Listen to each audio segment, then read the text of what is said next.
bana notre père bana nzambe onyo so bolanda biso na chaîne biso ya 3W Espoir Africa na émission na ngai ya Jésus Christ et ma victoire. En tout cas nzamba pambola bino nyonso o boyeba kolanda ngai bozala na ngai tango nyonso tu boyeba pe ko fortifier en tout cas nzambe apambola bino na pesi.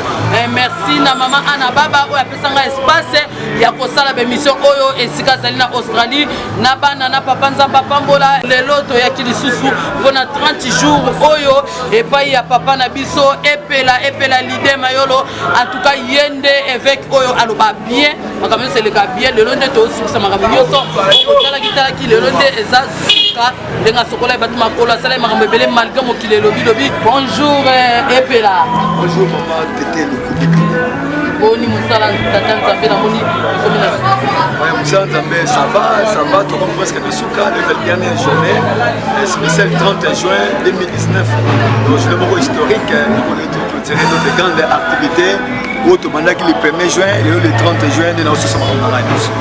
Merci papa utaki koloba na biso awa Joseph na biso bungate Joseph na biso azali na kati ya Joseph na biso azali pendant 30 jours oyo banani basi bamoni Joseph na bango po yolobaki Joseph na biso azaya ko bungate Joseph na biso azaya ko azana bomo ipo balelisaki Jacob balobi ke Joseph azali sute basi babomiye papa mekai koloba ke non bazwaki makila ya nyama bapa konela mbapona ko lakisa ezana mutu mo ba lakisa ye makila ya bonyama bazwela mbana ye bapesa témoignage mabe mais témoignage bapesa za yo te papa lobi Joseph azali papa banani na 30 jours oyo bazwi réponse na bango na Joseph na biso azali eloko nzambe ezaka eloko masengiti musala nzambe eza musala oyo elongolaka bato na tulu epesi mutu vie parce que moto so epa nzambe ayaka maboko pamba azonga maboko pamba te donc depuis mokile banda jusqu'à ce jour donc nzambe azongisa maboko pamba te alors nga mpe naza boyo na serviteur de grand maître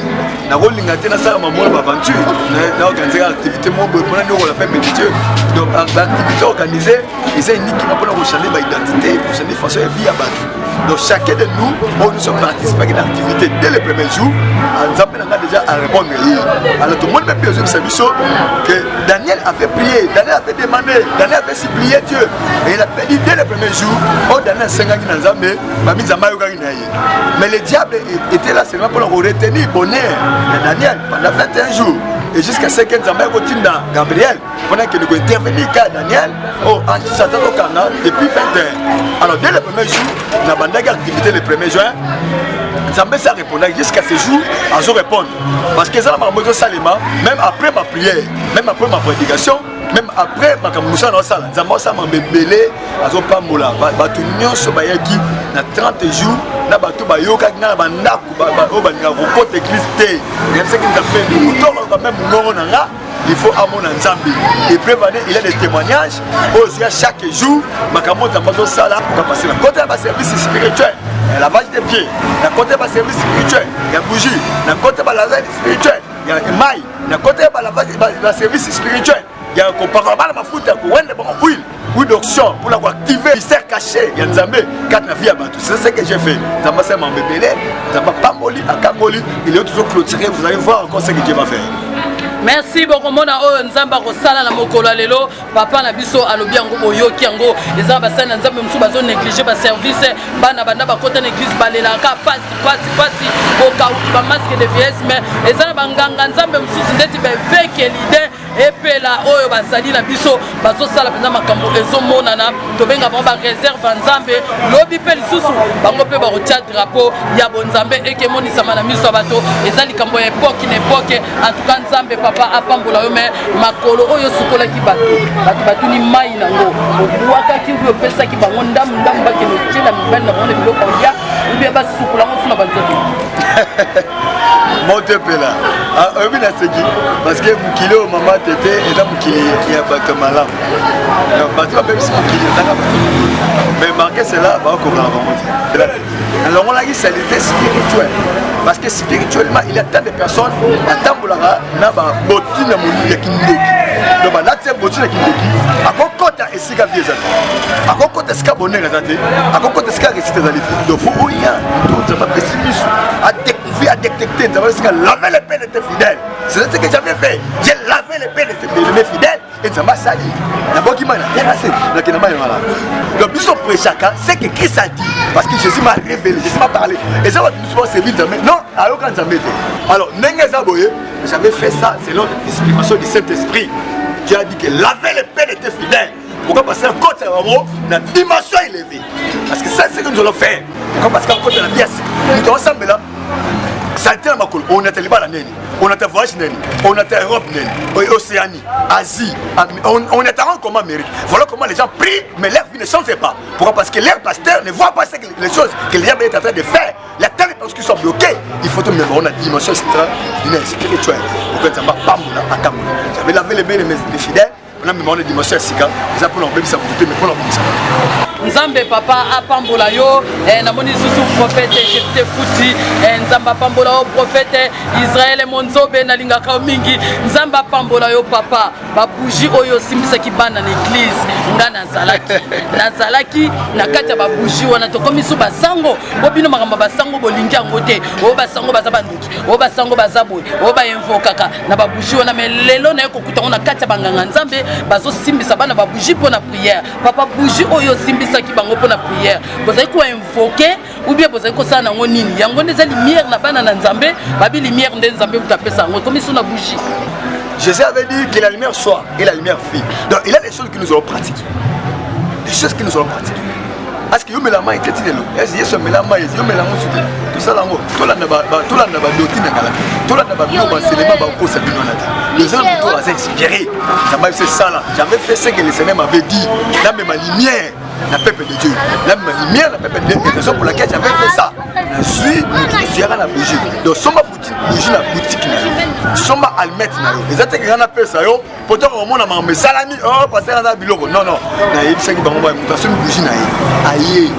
Appelez ici, avant de déclarer je ne vais pas les ténèbres, je ne vais pas les ténèbres, je ne vais pas les ténèbres. À déclarer je vais la lumière, je vais la lumière, je vais la lumière. Je ne vais pas les ténèbres, je veux la lumière, je ne vais pas les ténèbres. Parce que bien si tu confesses de ta bouche, et l'autre c'est important au confesser, si tu confesses c'est fini. Donc pour ça que tu as ça prophétiser, l'oba, parce que tu es un grand prophète de ta vie, l'oba. Dieu avait créé le ciel et la terre dans ma loba. Ils te seront faits selon ta foi. Je vais être fort comme la lumière du soleil à midi. Je vais être fort comme la lumière du soleil à midi. Et c'est qui nous ont quittés. Et qui citait. Confessons na yo ça. On confessait la maladie. On confessait le blocage. On confessait le freinage. Je ne vais plus les ténèbres. Même dans votre vie, que les ténèbres ne régnera plus jamais. Et jusqu'à quand on remet la carte à ténèbres. Donc il y a des choses que nous allons faire. La bénédiction bouchino, j'ai prié pour ça. Moi, je n'ai pas lu là, l'activer en haut. La côte de la carte à finale. Ongenga. Masque les versets sani. Hello. Ongenga. Marie de Nesani. Hello. Ongenga. Miluma Besani. Hello. Lumière et côte à finale. Ténèbres Besani. Quand Christ avait demandé la lumière, que la lumière soit, qu'est-ce que la Bible a dit? Dieu avait séparé les ténèbres. Parce que la lumière domine les ténèbres. Il faut mourir dans la vie. La lumière, la moussala, la libala, la voyage, la vie sociale, la vie spirituelle, la vie physique, la vie matérielle. Et là, nous sommes bloqués financièrement, matériellement, spirituellement. Il faut activer hier. Écoute, c'est cité. C'est ça ce que j'avais fait. Là, le Bamakamon Zambasali. Parce que nous sommes en conception de Zambé Katabango, Azate, Bana Poto font la mission, Bana Si font la mission, Europe font la mission, Océanie font la mission, Afrique font la mission. Dans la Soromone et Sigo Kenane Simate Lukan Zambé. Zambé a pas terminé ma serviteur Naïe. Zambé Azali, Zambazali Kosimba qui cité. Zambazali, Kokota Nangate, Zambazali, Kokota Marabute, Zambazali, Koteka Bananote, Zambazali, Koteka Mosité, Koteka Mkongote, Koteka Mosabité, Zambazali, Luka Batozana Zambago, personne Zambé, on reçoit Vico le Kamuta Simikis, on reçoit Vico le Kamuta Kotinganga, on reçoit Vico le Kamuta Sopamakila, Yesu Sopamakila, Golgota pour la Bissou, Maman, Maramezali et Sen, Papa Maramezali, Ozoko Kangayoana, et Zambaton Zamba Bongisa. Je suis là même placé pour vous donner la solution, la lumière, la guérison et la délivrance. Dans ma maladie, dans ma problème, non, non, sur ce que dit Jésus-Christ Seigneur. En tout cas, Nzamba Pambola Binoyo Sobozo la Nabiso, l'émission Nabiso Jésus-Christ est ma victoire. Na thème Nabiso Toloba que Joseph Nabiso Azali na nous papa lelo skoto comme na suka ok Nabiso na kosibisa. Les 30 des lelo oyo epesi kimia na mboka Nabiso na moni mboka Nabiso zimo kimia ndenge vraiment tozalela. Mais papa siko lelo zo sa nini. Pour lelo des suka na éviter de créer les sous-niveaux.